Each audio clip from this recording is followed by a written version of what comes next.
À la une de cette édition séminaire gouvernemental, l'exercice a été mené aujourd'hui sous le leadership du Premier ministre. Les règles et procédures du travail gouvernemental, l'organisation du secrétariat général et l'action gouvernementale sont entre autres thèmes abordés. La synthèse du discours du chef du gouvernement dans ce journal. Rencontre d'échange entre le gouvernement et une délégation de la BAD. La réunion évalue le partenariat entre le Mali et l'institution financière africaine. Biennale Mopti 2023, c'est la troupe de Gao et celle de Sang qui était hier soir sur la grande scène de la salle de spectacle Souri Bamba. Également dans ce journal, le regard de nos envoyés spéciaux sur la foire artisanale de cette rencontre culturelle. Éliminatoire Coupe du Monde, États-Unis, Canada et Mexique 2026. Le tirage au sort a été effectué aujourd'hui. Le Mali hérite du groupe I. À découvrir les pays qui composent ce groupe en compagnie du Mali en fin de journal. Nous sommes heureux de vous compter parmi nous. Bonsoir à vous, merci et bienvenue dans ce 20h séminaire gouvernemental. C'est le Centre international de conférence de Bamako qui a abrité l'exercice sous la conduite du chef du gouvernement, Dr Choguel Kokala Maïga.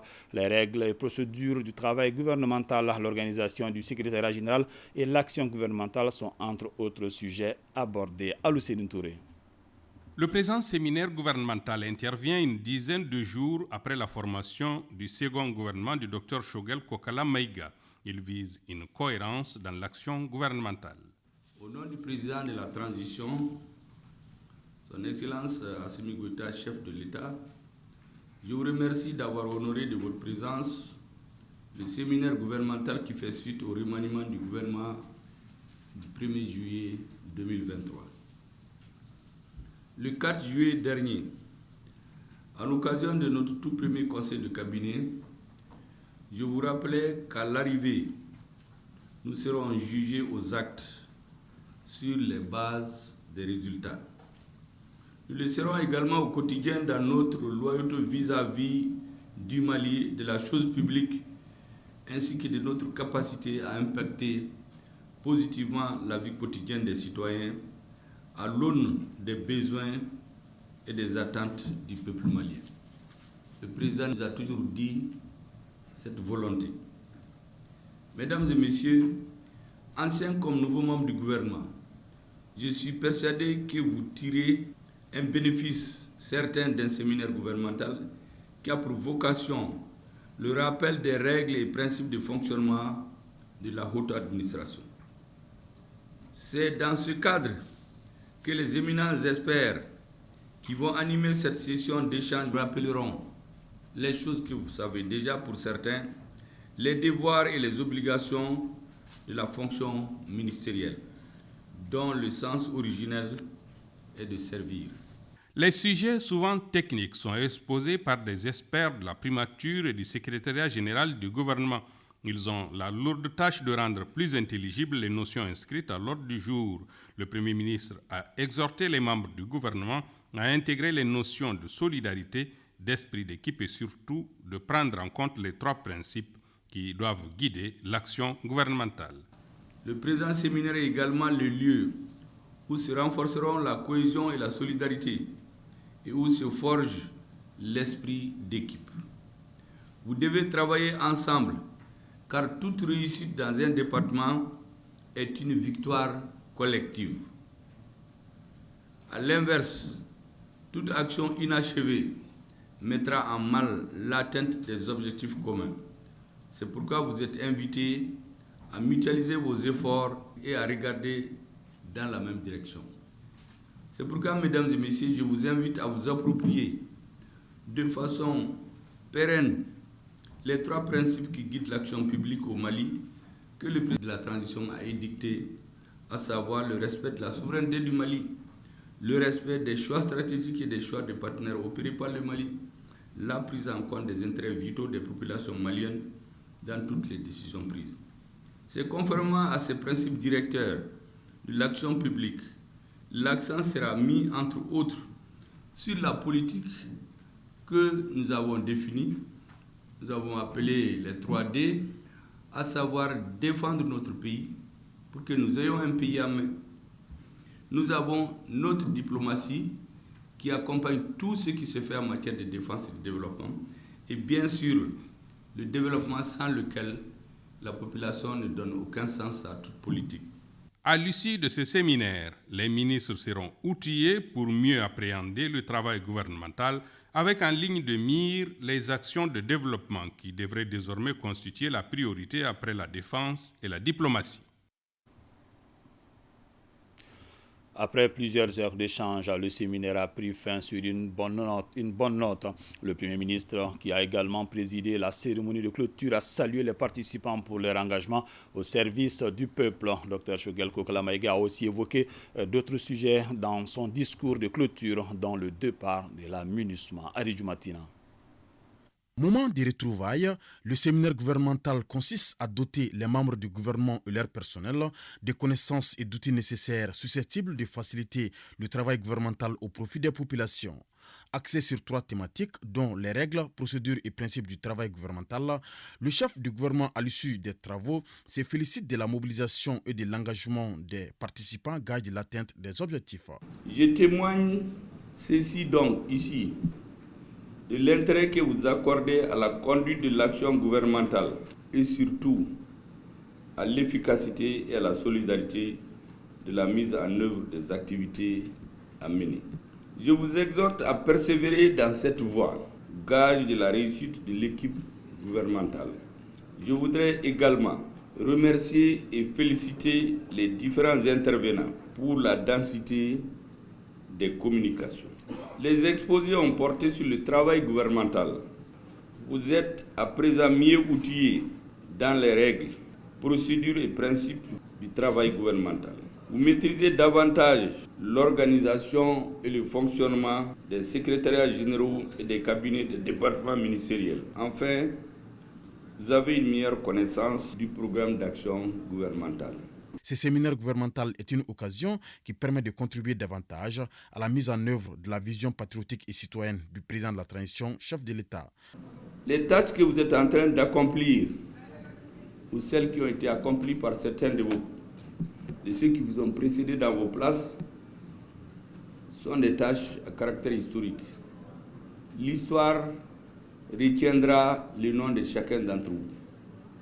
Un jour, quand les Maliens vont parler de la période de Assimi Goïta, quand il y aura sa grande photo en dessous, il y aura toujours les photos des autres pour indiquer votre rôle à ce tournant historique de notre histoire. Actualité oblige, le retrait de la MINUSMA au Mali a aussi été évoqué.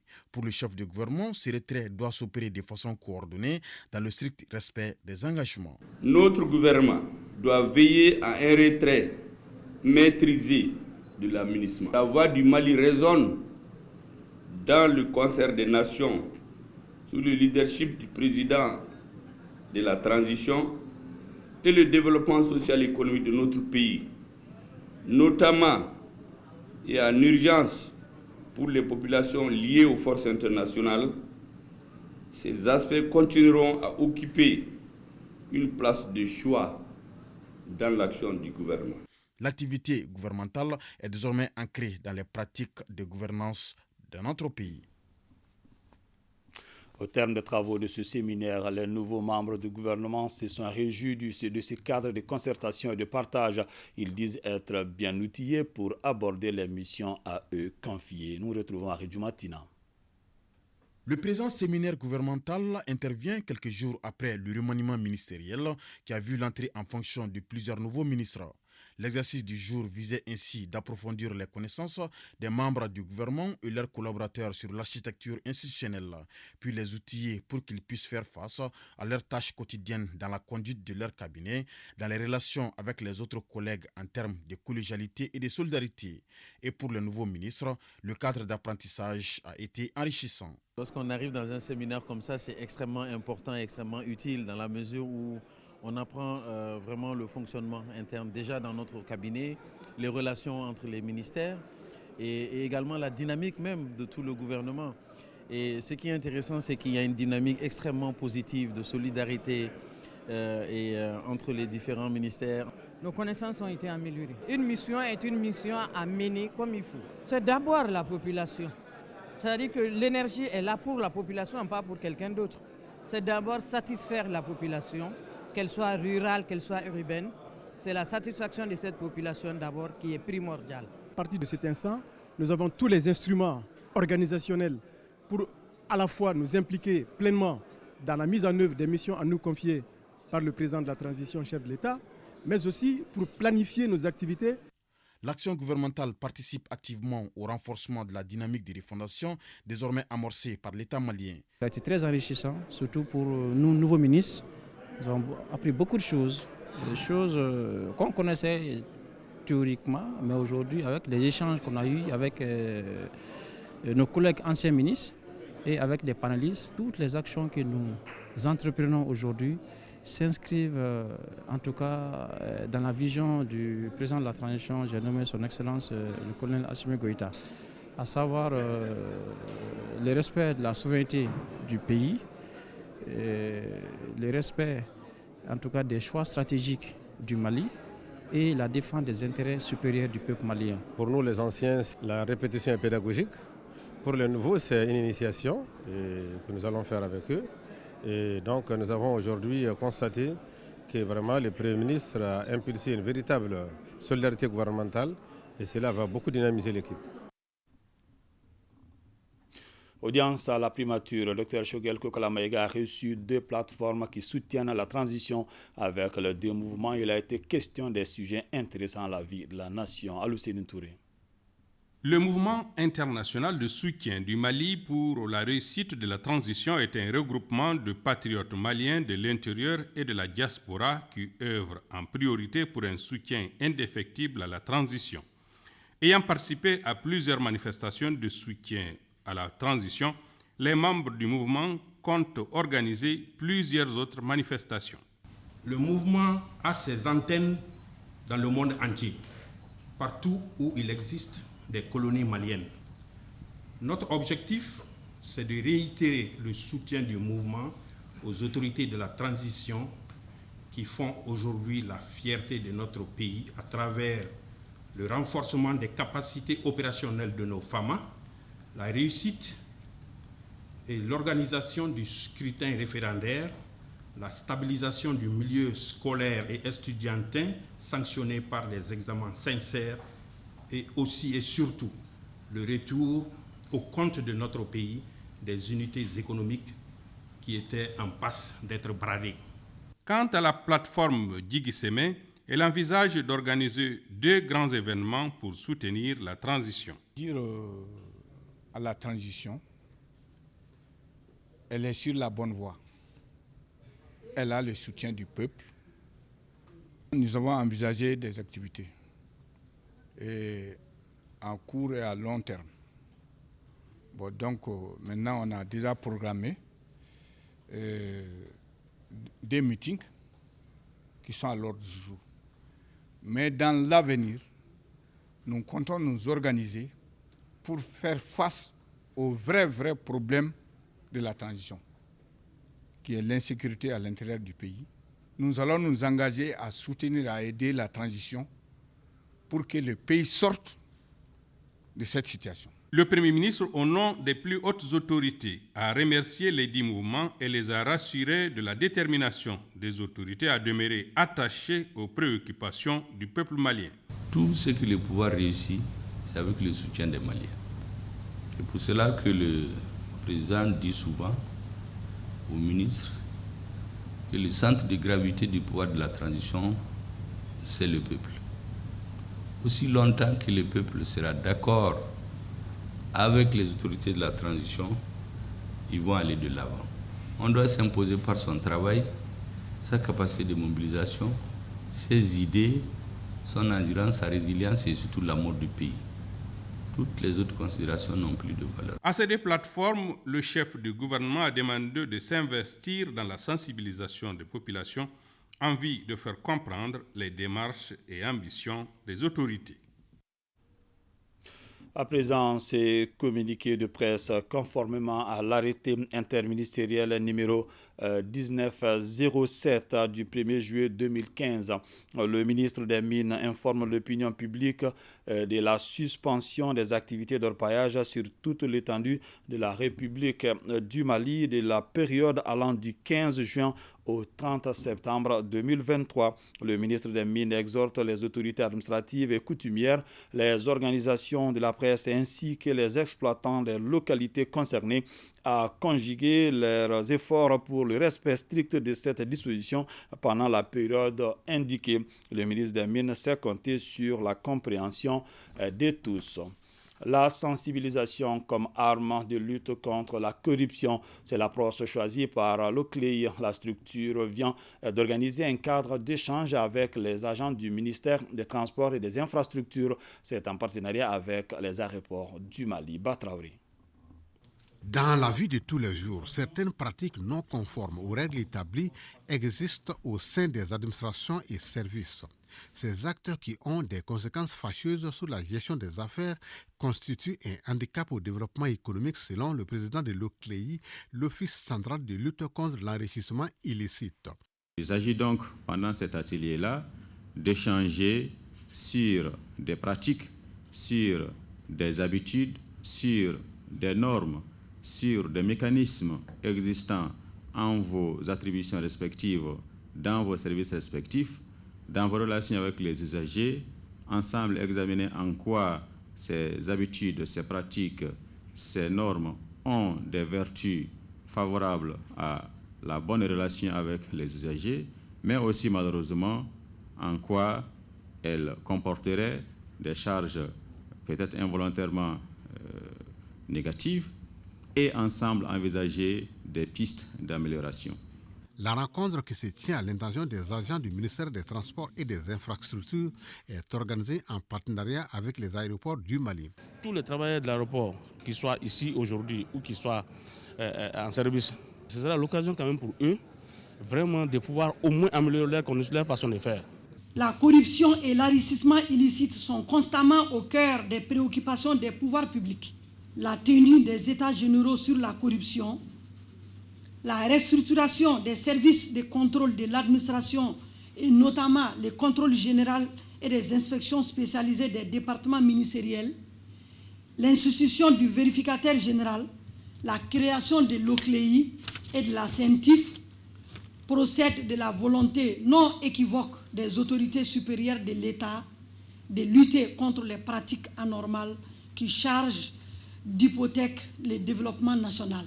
La session s'inscrit dans le cadre de la célébration de la Journée africaine de lutte contre la corruption, un événement qui se tient le 11 juillet de chaque année et qui est à sa 7e édition en 2023. Rencontre d'échange entre le gouvernement et une délégation de la BAD. Je vous le disais dans le titre, cette réunion évalue le partenariat entre le Mali et l'institution financière africaine. Mohamed Kantao, pardon. C'est en juin 1970 que la Banque africaine de développement, BAD, a mené sa première opération au Mali. 53 ans après, l'heure est à l'évaluation de ce partenariat axé sur l'agriculture, l'énergie et les transports. Cette revue à mi-parcours est donc une aubaine pour le gouvernement et l'institution financière de débattre des 425 milliards de francs CFA du portefeuille de la BAD à travers 23 opérations. Depuis l'approbation le 4 juin 1970 de sa première opération au Mali, le groupe de la BAD a accordé au pays 117 prêts et dons couvrant l'ensemble des secteurs socio-économiques pour un montant cumulé d'environ 1274 milliards de francs CFA, soit environ 2 milliards d'euros. Ce niveau de désengagement est une illustration des liens solides de partenariat qui ont été tissés entre la République du Mali et la BAD depuis de 5 décennies de coopération. Actuellement, le portefeuille actif de la BAD au Mali compte 23 opérations pour un montant de 422 milliards de francs CFA, soit environ 643 millions d'euros. Les projets couvrent les secteurs des transports pour 33,8%, l'agriculture pour 30%, l'énergie pour 11%. Ensuite, il y a l'eau, l'assainissement, la finance, la gouvernance et le social. Le portefeuille de la BAD a été affecté par la maladie à coronavirus, les sanctions de la CEDEAO et de l'UEMOA et le conflit russe-Ukraine. Occasion pour le ministre de l'économie et des finances, à ses côtés 6 autres membres du gouvernement, de s'apaisantir sur la détérioration de la qualité du portefeuille alloué aux projets et programmes financés par le groupe de la BAD au Mali. Le portefeuille financé par le groupe de la BAD au Mali connaît depuis quelques années un niveau avancé de détérioration de sa qualité, soit plus de 60% des projets du portefeuille marqués au rouge à date, autrement dit des projets éligibles à l'annulation. Cette revue permettra, j'en suis sûr, d'identifier ensemble toutes les contraintes ou goulots d'étranglement à l'origine de cette forte détérioration et de prendre les mesures correctives appropriées. Je vous engage donc tous à veiller à ce que la prochaine revue, nous puissions être dans les 45%, comme cela vient d'être indiqué par le responsable de la BAD. Comme il l'a rappelé, nous étions à 93% il y a 1 an.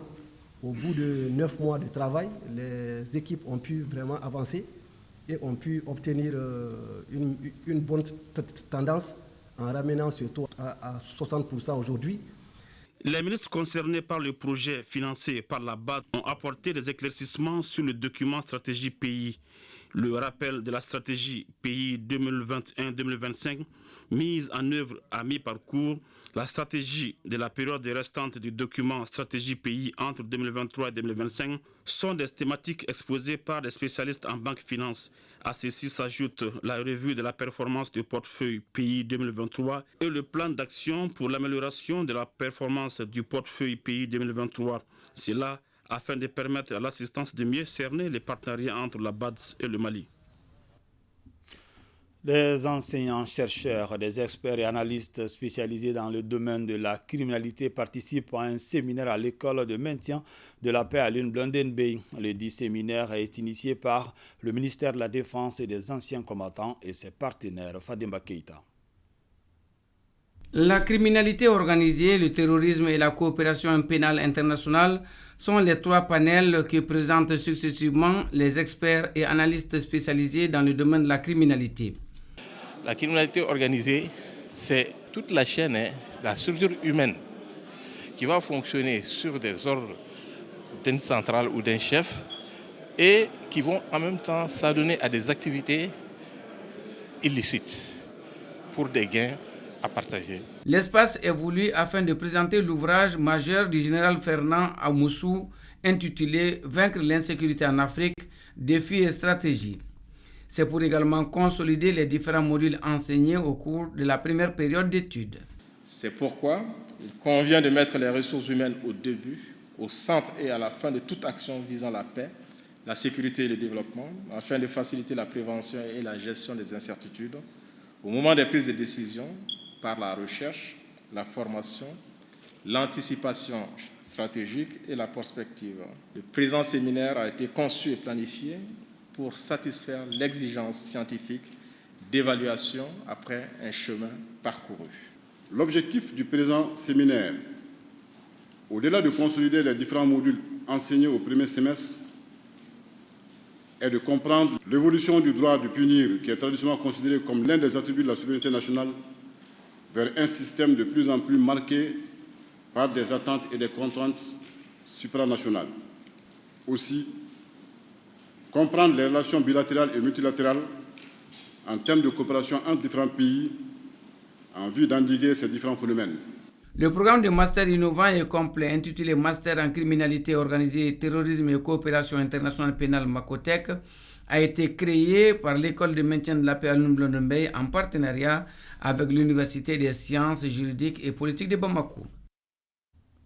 À la Cour suprême, 3 cadres et 3 hauts cadres ont prêté serment ce jeudi 13 juillet 2023. Il s'agit de notre concert Koulibaly Korotimi Koulibaly, dit Koti, membre de la haute autorité de la communication AC, de Kane Rokiatou Magiraga, inspecteur en chef des services de l'élevage et de la pêche, et Bourima Kamara, inspecteur en chef des services de l'assainissement et de l'environnement. Ils ont été exhortés sur le chemin de l'honneur en servant avec dignité et sans complexe le Mali avant d'être renvoyés à l'exercice de leurs fonctions.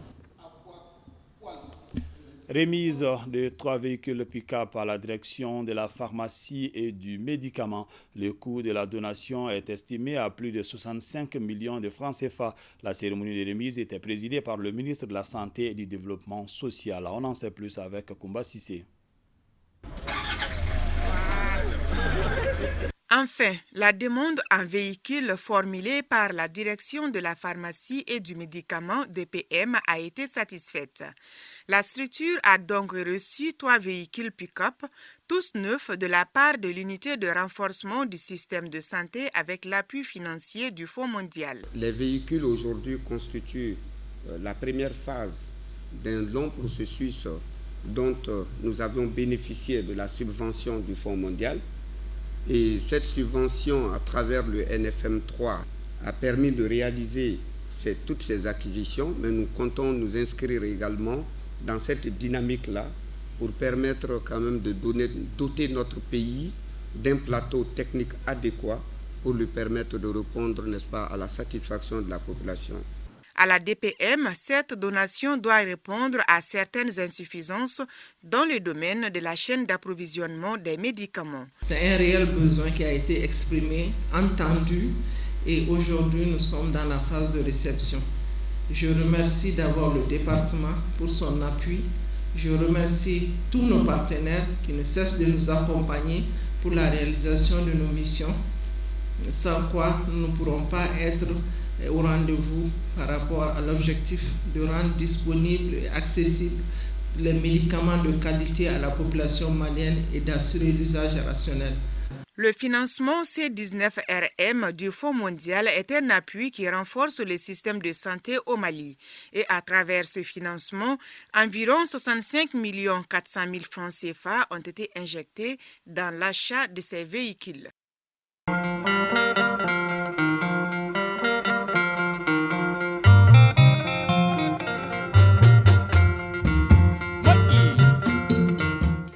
Pour la 6e nuit de compétition, Gao et San étaient face au jury. Ces 2 régions ont plongé le public dans l'univers des arts et de la culture et véhiculé des messages de paix et de réconciliation. Boubacar Sankari. Érigée en région, San découvre pour la première fois la biennale artistique et culturelle et dévoile son riche patrimoine culturel.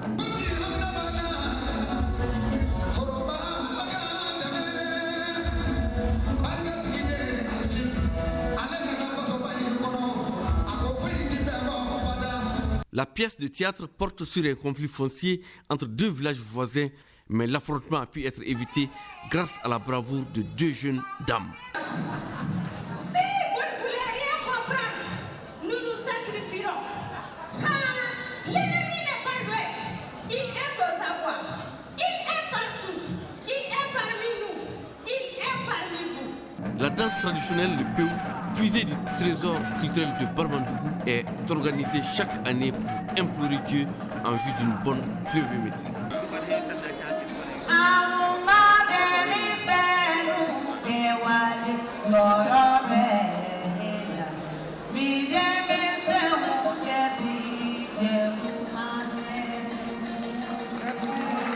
Dans ce solo de chant, la soliste dénonce la course au gain facile, le manque de dignité et les conflits fonciers qui minent nos sociétés. Le chœur, le ballet à thème, l'ensemble instrumental et l'orchestre ont porté sur des messages de paix, de cohésion sociale et de la refondation du Mali. Ces expressions artistiques et culturelles ont aussi dénoncé les attaques terroristes contre les paysans. Ce que j'ai vu ce soir, réellement, est exceptionnel. Très très exceptionnel parce que elle traduit le sentiment réel du savoir et du savoir-faire du terroir de Santoro et Karatela et de Boitou. La dignité, la paix, l'unité nationale et le patriotisme ont été célébrés à travers les différentes scènes.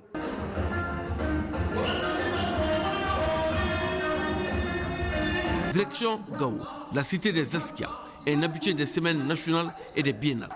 La 7e région a tenu en haleine la salserie Bamba. L'appel du Mali, la souveraineté retrouvée, le cousinage à plaisanterie, le Mali ne sera pas divisé, sont entre autres thèmes développés à travers les différentes expressions artistiques et culturelles.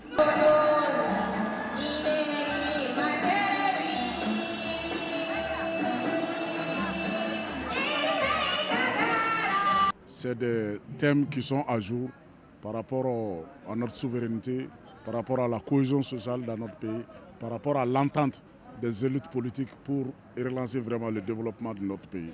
Gao, tout comme ça, ont fait montre de leur savoir et de leur savoir-faire, les mots qui minent la société malienne à travers des pans importants de la culture malienne.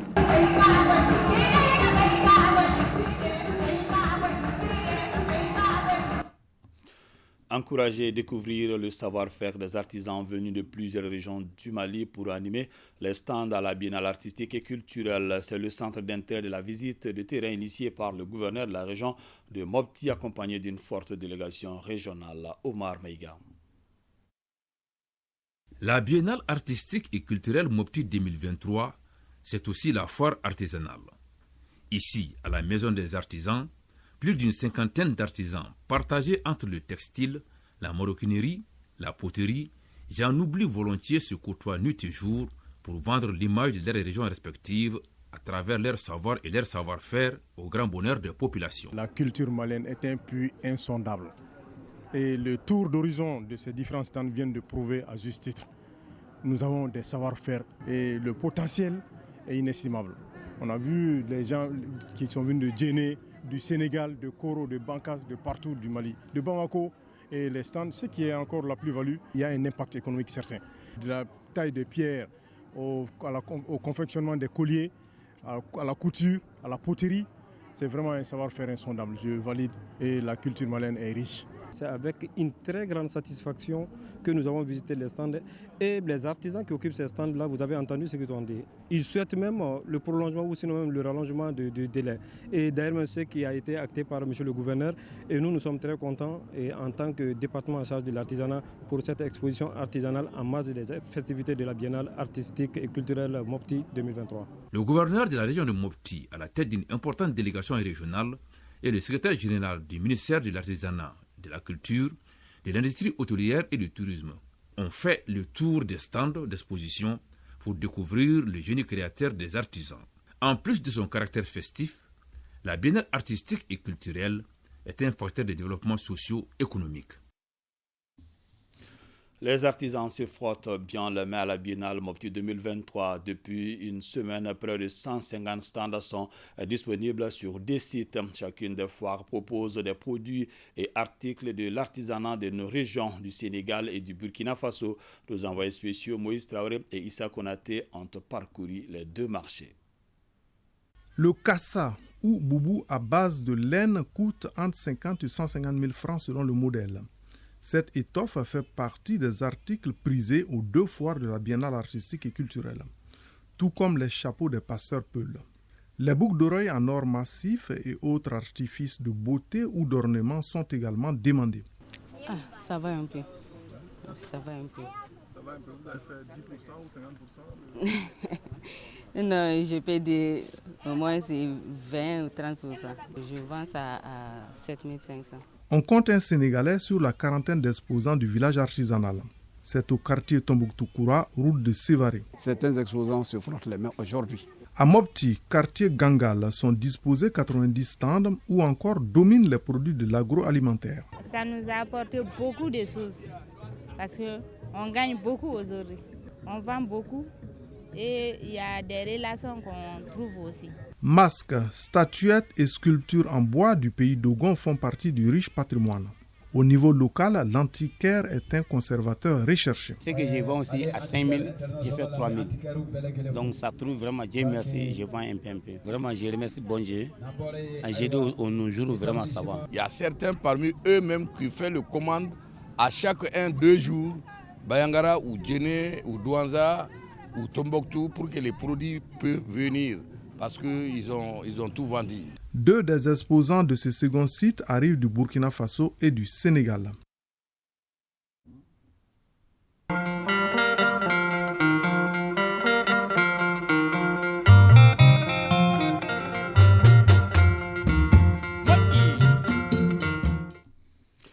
avis aux paysans. Si vous évoluez dans le sud du pays et que vous constatez des poches de sécheresse plus ou moins longues, pas de panique, la situation pluviométrique devrait s'améliorer au cours de la décade du 10 au 20 juillet, selon le directeur national de l'agriculture. Selon Oumar Tamboura, le stress hydrique constaté n'a pas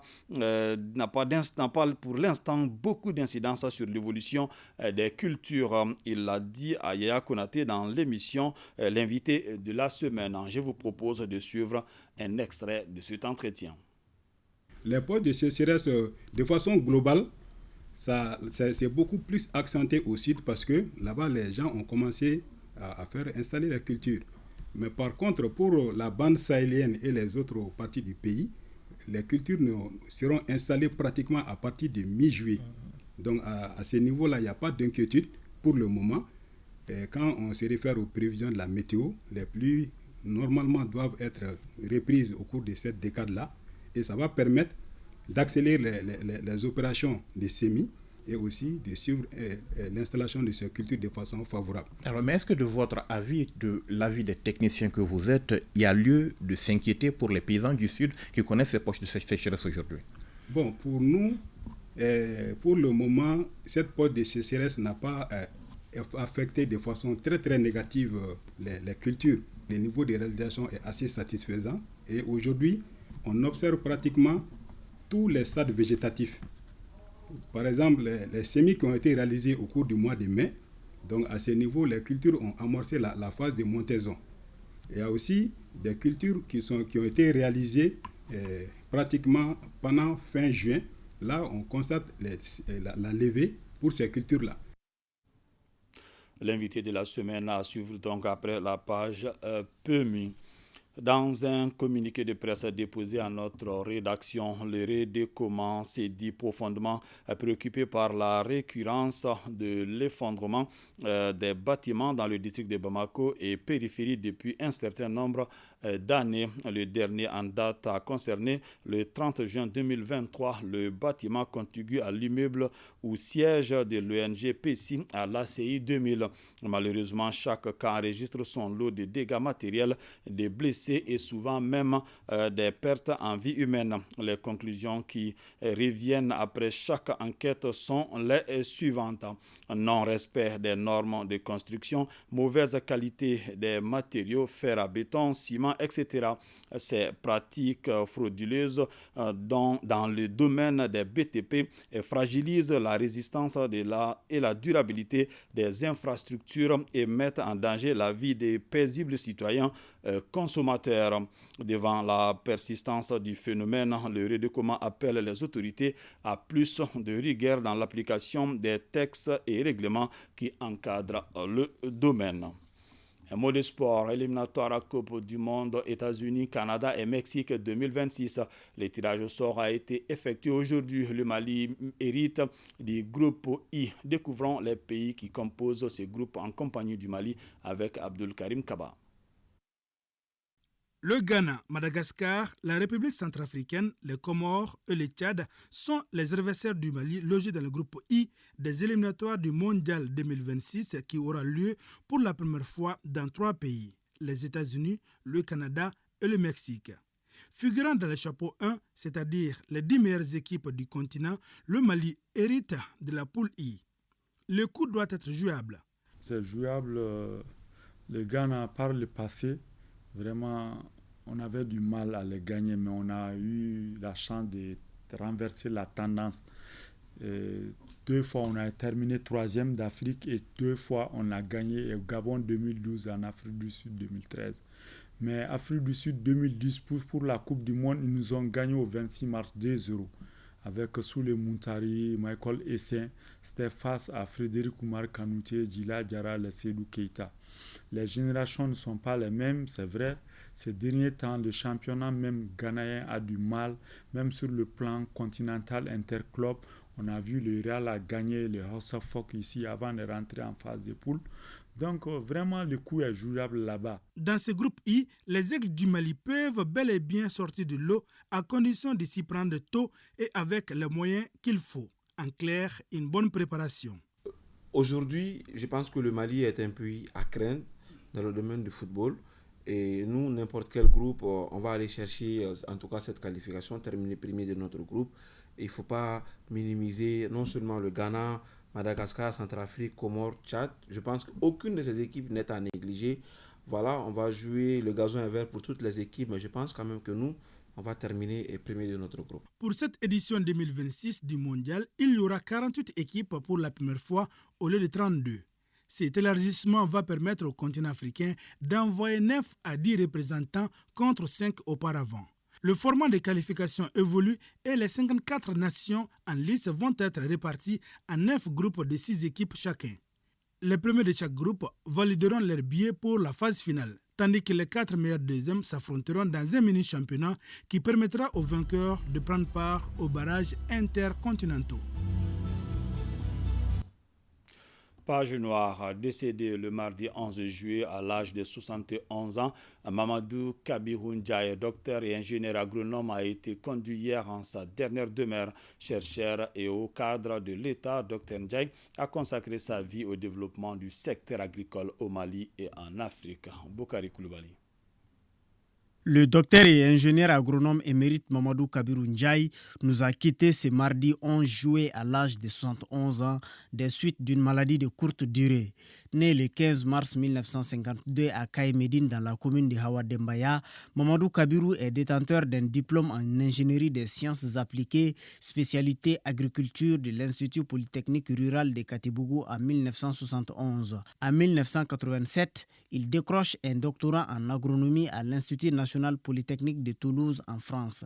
De 2010 à 2011, il est coordinateur du Centre national de spécialisation sur le riz de l'IER, directeur de la station Africa Rice de Saint-Louis de 2013 à 2016 et de 2017 à 2021, directeur régional pour l'Afrique de l'Ouest du Centre mondial de recherche sur les légumes. Sa famille retient de lui une personne humble, généreuse et animée d'une grande bonté. C'est quelqu'un qui était humble au sens terme. Il était social. Il était attaché à la famille. Et c'était un homme de valeurs et de principes. Ses sœurs le regretteront beaucoup. Mais il faut ajouter que ce n'était pas notre papa, c'était notre ami. C'était notre guide. Il aimait tous ses enfants au même titre et était fier de ses enfants. Il avait des principes que nous connaissons, qu'il respectait et que nous a toujours mis sur le chemin pour respecter ces principes. Ses loyaux services dans le secteur agricole lui ont valu la médaille du mérite national agricole en 2008. Ses collaborateurs ne tarissent pas d'éloges à son égard. Kabirou a été un chercheur émérite.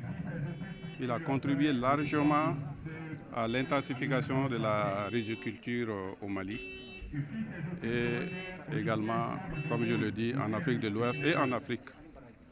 L'éminent chercheur et agronome Mamadou Kabirou Ndiaye repose désormais au cimetière de Sotiba. Il laisse derrière lui 2 épouses et des enfants inconsolables. Dors en paix, docteur Mamadou Kabirou Ndiaye. Ainsi prend fin cette édition. Merci de l'avoir suivi. Que le bon Dieu nous protège.